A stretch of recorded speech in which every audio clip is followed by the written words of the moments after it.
slow motion. Why did I do slow motion this time?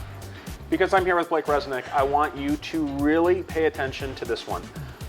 What was it, like 3 weeks ago, we're at the Impact Show here in Las Vegas, and as we usually do, I like to take our sponsors out.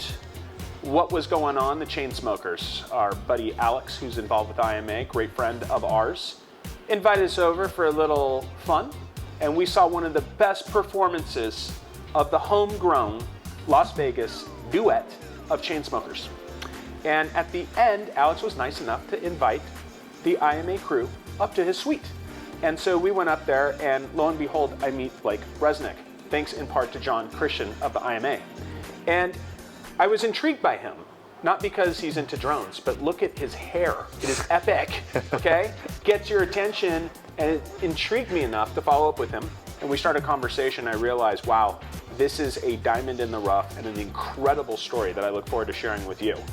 Impact Show is in its 35th episode. We have interviewed people from all over the world with amazing stories. We have thousands of you subscribing to our show, watching content that's going to empower you. You're going to learn about entrepreneurship, innovation, and the things that you could do at home with your business. If you like our content, subscribe to our show and share it with your friends. We are just getting started. Blake, I know a lot about you, but our audience is meeting you for the first time. Tell us a little bit about your background and how you got into Brinc Drones and what you created here in Las Vegas. Yeah, happy to do that, and thanks for having me. So, yeah, I mean, my story starts, I began my engineering career over at McLaren Automotive, worked on the 720S supercar, and I was actually 14 years old when I started over there. Okay. Yeah, so a little young. And actually did get parts deployed on a car. So ever find yourself under like a 720S, you'll see some stuff I designed. So started off over there, then went to Tesla Motors, worked on battery technology, controls engineering, both things that really helped kind of with all of this that you're looking at now. Right. Also met Elon, so like life goal fulfilled with that, of course. Check box there. I'd say so. And then over to DJI. So worked under like the global head of R&D over at DJI, got good insight into kind of what they think the future of the drone industry looks like. And when I was there, they had like 85% market share of the whole industry. So they're very much like the 800-pound gorilla of the space. Sure. So did all that kind of stuff. Also done some cool personal projects. So I built an inertial electrostatic confinement nuclear fusion reactor in my garage a while ago. Okay. Freaked the neighbors out pretty thoroughly, but I had a good time doing like deuterium fusion. And then, yeah, that kind of brings us into Brink. So dropped out of Northwestern to start Brink. Initially to work on like large scale perimeter security technologies, but then midway through that, the October 1 shooting happened in Vegas. So it's my hometown, it's where we're talking now. I also unfortunately had a lot of friends and family at that event, and it's just completely traumatizing, frankly. But brought up this question in my mind, which was like, is some of this work I'm doing in the context of DHS, like does any of that have a place in the hands of first responders when dealing with like active shooter situations? Right. So yeah, I basically went and cold called like the captain and lieutenant in charge of Las Vegas SWAT. They took a meeting with me, which was a little surprising since I was like 17 or 18 at the time. Right. But they did, like we talked about some of the work that I'd done in the past, talked more about what happened during October 1, you know, the tools that they needed and might have saved lives but didn't have. Right. And I ended up kind of walking away from that meeting thinking that, you know, if they just had a tool to get eyes and ears places too dangerous to send a person and get like widespread situational awareness of that kind of event shortly after the shooting started, they would have been able to save more lives. Wow. So, I mean, there's a lot to unpack right there. Yeah. I mean, right there, that could be like 12 shows in one. But let's go back to the McLaren. 14 years old. I mean, what compels you to go from playing with like Hot Wheels to like a frickin' McLaren? Now, what got you doing that stuff so young? And take me back even further. Was there something like a tipping point in your life that led you into this stuff? Yeah, I mean, I've always loved, you know, science and technology. Like it's just a part of me. My mom likes to tell this story where I was like 3 or 4 years old, and we were in the second story of our house. And I got a bottle, and I tied a string to the bottle, and I threw it out of a window. And when she asked me like what the hell I was doing, I told her I was collecting moonbeams. Oh. So it's like, man, like if I'm doing that at 3, it's just kind of been like a part of me. It's amazing. So you're like the Tiger Woods of innovation.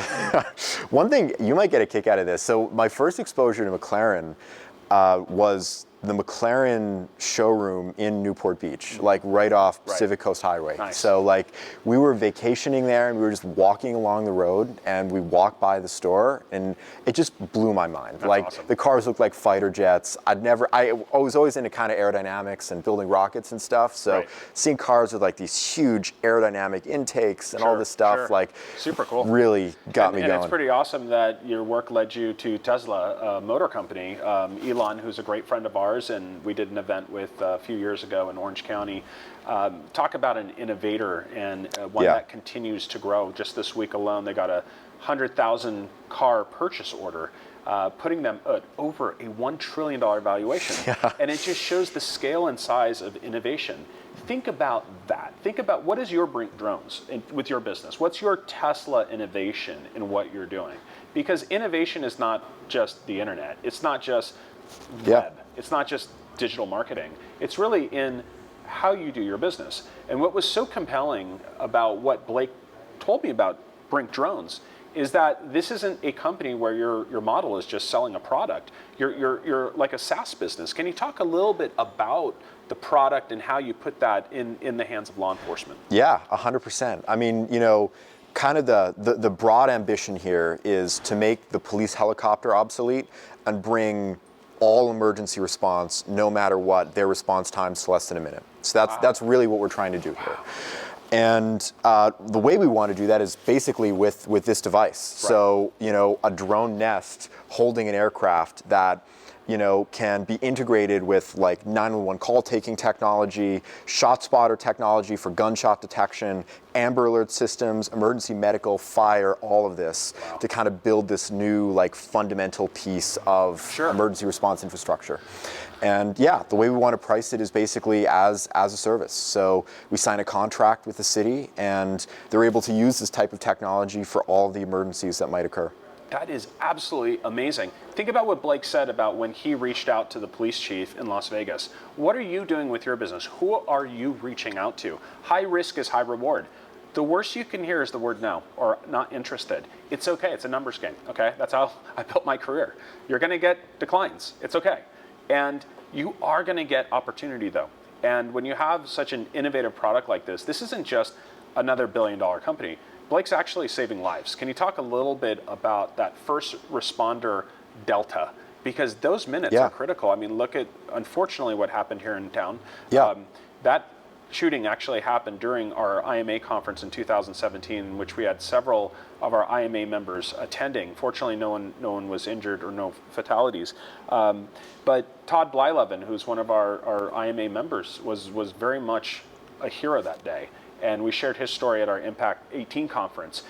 Tell us a little bit about that first responder delta and why closing that gap is so important to saving lives. Absolutely. I mean, you look at a situation like October 1, and I think it illustrates this really well, unfortunately. So when the shooting started in October 1, a bunch of plainclothed police and security officers all over the Strip took out their weapons to defend themselves when they started hearing gunshots and were basically misidentified as additional active shooters. So what happens is 911 gets this absolute flood of calls saying that there's a shooter here, there's a shooter there, and what first responders are left thinking is that this is like a coordinated terror attack at 5 or 6 different sites along the Strip. And then, you know, they send out units to respond accordingly, and it slows down response times. I mean, it took first responders an hour and 5 minutes to make entry into the room where the shooter was firing from. So now think, you know, how would a technology like this help in that type of situation? Well, Las Vegas has a police station about a mile away from the Mandalay Bay. So the microphones on a system like this will detect gunshots and can even give you a rough GPS location of where those gunshots are occurring. So now you know roughly what's, at least where the shots are coming from. Right.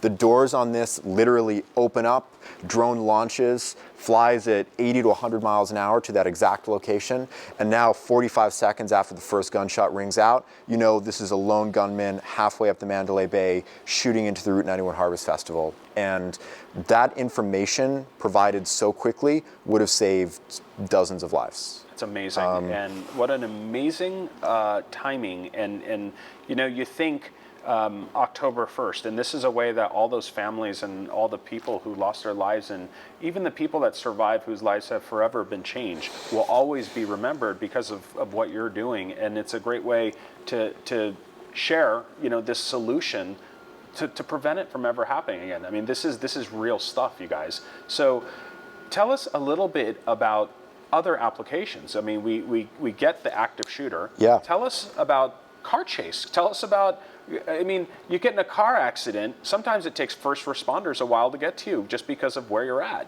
I mean, this is an amazing solution because you could have the drone really talking to you, interfacing with you, and that could be the difference of a life saved. Can you talk a little bit about other applications? We think the applications are staggeringly broad. So, I mean, in the most critical incidents, getting situational awareness as quickly as this can provide is a life-saving capability, but it absolutely doesn't end there. I mean, you think vehicle pursuits, police chases are absurdly dangerous for everyone, right? They're extremely dangerous for the suspect, dangerous for police attempting pit maneuvers, dangerous for, the family in the minivan that just is in the wrong place at the wrong time. Right. Like, why do that at all when you can just send one of these things to follow the bad guy back to his house and then arrest him there? Right. Like, that's clearly a better option. Or integrating with, emergency medical systems. I mean, every year 100,000 Americans die from drug overdoses. Right. Like, why can't these things be carrying Narcan? So if you get a 911 call, about an OD, that's crazy. like deliver that life-saving drug in 45 seconds. Yeah, or, just in Orange County this week, there were 3 that died of an overdose in Newport Beach. It's terrible. And, amazing, never even thought of that. Or, I mean, fire use cases too. Like getting a flying thermal imager above a structure fire, like before fire engines even arrive, so they know exactly what they're getting into, they know how bad the fire is, they know where it is, they know if it's reached the attic. I mean, literally before they even land on scene. Right. Like, it just doesn't end. Right. Like, this is going to be one of those fundamental public safety technologies. Sure. And it's not just police, it's emergency medical, it's fire, it's disaster. I mean, Amber Alerts and search and rescue. Like, imagine a future where every time there's an Amber Alert, you find the abducted kid. Sure. Like, that's the promise of this. Or finding every lost hiker. I mean, that's what we want to build. So Alfred Gomez is one of our IMA members. He's a captain in the Orange County Fire Authority. Alfred, thank you for taking me on that ride along that we did. He was actually in the back of the ladder, he was driving that. Yep. Something about that, which I didn't know, is if you're driving it and you turn right, you're driving the truck, you turn right, the ladder guy or girl has to turn left, to make it counterbalance. It's very interesting. He took me on, and it was a hot day. I mean, we got 11 calls in a row. Wow. We never hung out at the station. So we get back another call and get back another call. And just seeing how much activity takes place. Were they all fires? Or no. One was a structure medical? fire. Mainly emergency medical. Yeah. And one was a chase, someone, a gang shooting, and they were trying to find him, and the person got shot. I mean, there was a lot of activity that day, and this was in emergency responders do a lot of work. And so just thinking of Brinc Drones, if Brinc Drones was his partner, that station's partner that day, it's not to make them obsolete, it's to help them do their job better. Because there are certain things, like the time it takes to get in the fire truck, get to the accident, get through traffic, there is that delta there that is very real. And what you're doing is going to save lives, and it's going to help give birth to innovation in an industry that needs it. You know, law enforcement and fire are absolutely innovators. But in something like this is going to be a game changer. And tell us a little bit more of the technology of the drone itself, because we know that drones is a very crowded marketplace. How did you create your own domain expertise around something that falls right in the hands of first responders? Yeah, absolutely. I mean, it's a fascinating dynamic now, because if you look, who are the biggest drone companies in the world? And the answer is DJI, it's Autel, it's Unique. What do all these players have in common? They're all based in China. And even more specifically, they're based in Shenzhen, China. It's a very concentrated industry there. So those are the biggest players. Who are the biggest industries for drones, biggest drone consumers? And the answer is, defense, homeland security, three-letter agencies, public safety, and critical infrastructure. Think like nuclear power plants, oil pipelines, this type of stuff. Right. A fundamental change that has occurred recently is the United States federal government has banned itself from purchasing Chinese drones because of national security concerns. I mean, they're viewing DJI more and more like a flying Huawei. So this has just created this incredible opportunity now for a US-based drone company servicing the largest verticals that purchase drones. And that's kind of what we want to be. So there are innovations everywhere in our products. Our first product, which is actually this, Lemur drone is designed to fly inside, search structures. We've advanced LiDAR-based pilot assistance, ability to self-right after crashes. This is the only drone in the world with two-way audio systems, so it functions like a flying cell phone. We can carry all sorts of interesting accessories like a glass breaker, so this thing can actually basically make entry into structures itself, fly inside through a broken window. Advanced night vision that we do in-house, utilizing infrared emitters and changing optics. And I mean, there is a tremendous amount of technology in this. And frankly, even more in this next product. And how industrial are your drones? Because if there is an active shooter, I mean, you just try and shoot the drone, right? Could that be a scenario where it takes down your device, or do you guys have safeguards in there to protect it and to provide armor? Yeah, our drones have been shot before. It does happen on missions, but the way our customers look at it is the drone got shot, but man, if it weren't the drone, it would have been an officer. Well, then the obvious question, can you put munitions on these things? I think definitely a question we've been asked before. I think my goal is, I started this after October 1. Like, we want to build technologies to save lives. That's really the stated mission. And I think a technology like this is capable of saving tens of thousands of lives a year. And I think for us, the right approach is really focusing on that mission and building technologies to help keep people safe. So let's talk a little bit about drone outside of Brink. Palmer Lucky, who's one of my best friends and very involved with the IMA, just gave me a tip on a company, I think it's called Jetson Aero. He mentioned something about, it's kind of like a drone, it's making some traction, and you can, I figured out Jetson probably came from the show The Jetsons, okay? And where you can actually transport yourself in a drone. Do you see that happening in our generation where we can fly in a drone? Yeah, I do. In short, I absolutely do. I mean, you look at companies like Lilium or Joby Aviation, or there are quite a few that are using a lot of drone technologies to transport people. Electric brushless motors and modern lithium-ion batteries and microcontrollers and IMUs and all of this stuff that sort of matured in the consumer electronics industry. They're applying it to aviation, and they're building basically flying cars. So for those of you at home, Don't worry, because the Jetson Arrow actually has a parachute connected to it.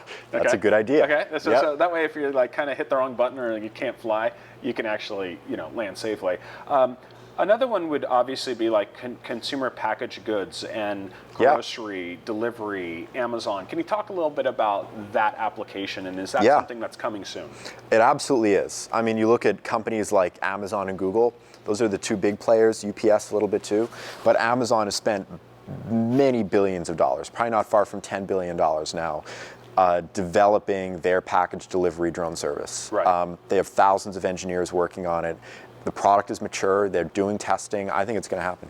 So let me ask you the obvious question. FAA compliance, with all these drones flying around, even yours in an emergency situation, how do you work with the FAA in partnership to make sure that there is no disturbance as a result of the application? In short, you have to build integrated airspace management systems. So, you know exactly where these things are in a city, you know their course, you know their speed, and air traffic controllers can use that information to direct the drones in different places and direct manned aircraft in different places to keep everyone safe. So that's the future. We're going to share airspace. But one thing that I think does make this a little bit easier is these things will stay at a very low altitude. I mean, the current FAA regulation is under 400 feet. Oh, okay. I don't see that changing anytime soon. Right. So there's probably a universe here where it's like 400 feet and below, like basically for drones, except when manned aircraft are landing at airports. Right. And everything above that is like manned aircraft. That's fantastic. So tell us a little bit about the good news that happened for Brink, being a 21-year-old that locked $25 million in funding. Yeah. That's a big deal. Yeah, thank you. Tell us about that, and you're a Teal Fellow. Yep. Tell us a little bit about the role models that helped you finance this business and some of the big announcements that are coming with your expansion. Yeah, 100%. I mean, yeah, it started with the Teal Fellowship, so very grateful to Peter Thiel and his whole organization for that. And so far we've closed over $27 million of funding. And it's come from incredible people too. I mean, Sam Altman and Index Ventures and Patrick Shanahan, who was the Secretary of Defense, Julius Gankowski, who was like chairman of the FCC. I mean, it's just like this absurdly impressive group of human beings. Jeff Weiner, too, CEO of LinkedIn. Yeah. So it's really enabling us to like scale the vision, scale production, hire people, and have an honest chance of realizing this vision of building technology in the service of public safety and building technology to save lives. That's amazing, and continued success. And someone once called me a phenom. It kind of rhymes with xenon, but I actually think this guy's a phenom. Okay, he's the real deal.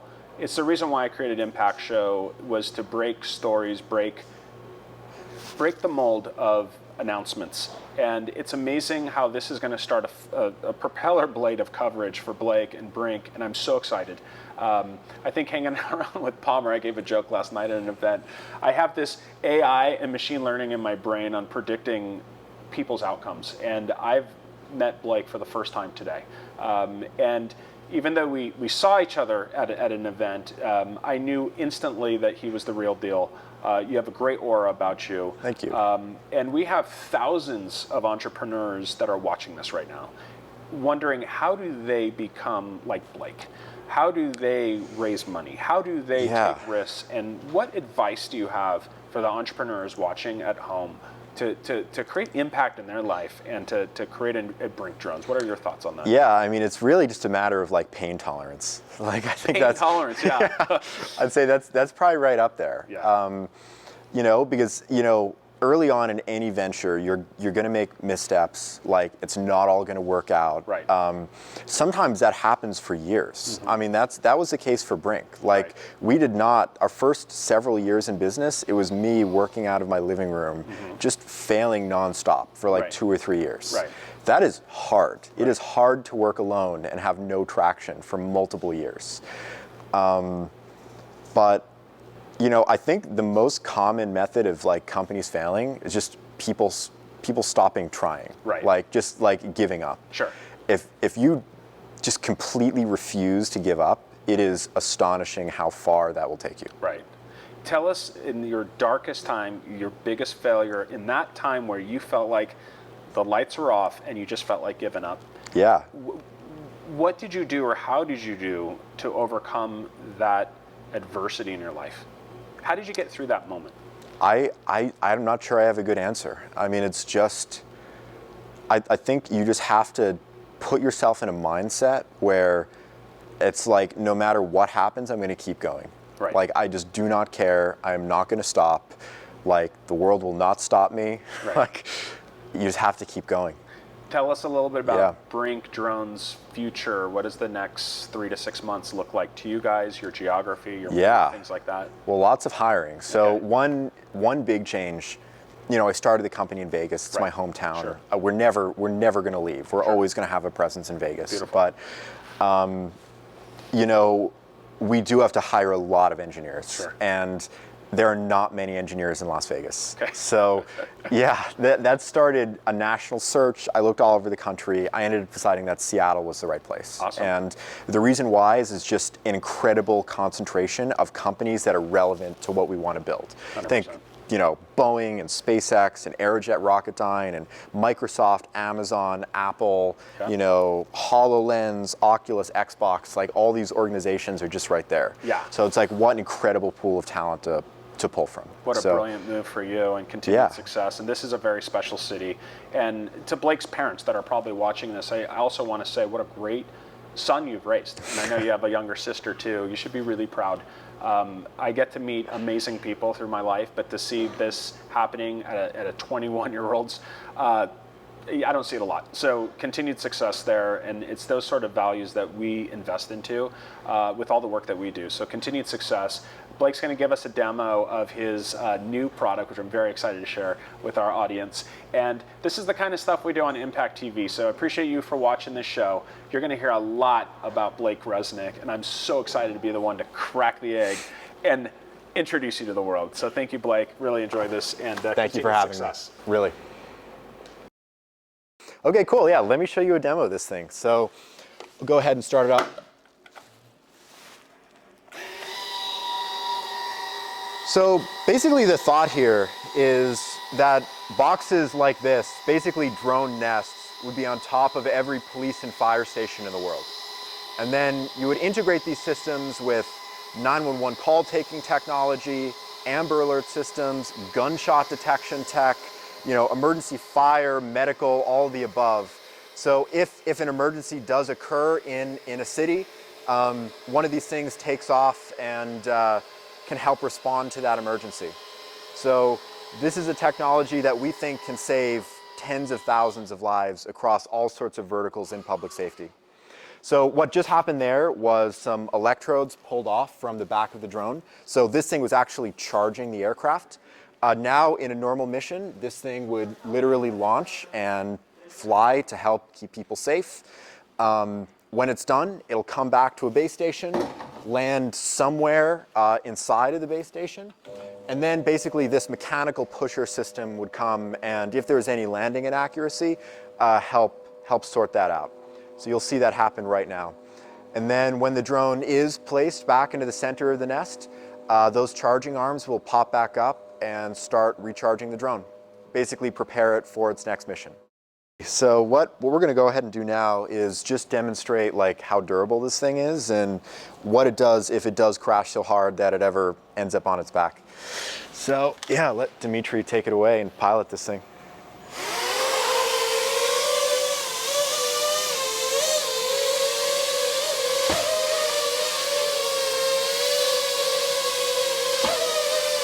So it can kind of tolerate some shocks, and then, whoop, if it ever does end up on its back, it's basically capable of self-righting. So this is what we think, you know, the future of public safety looks like. We think this is also likely to make the police helicopter obsolete, and it's really what we're excited to build.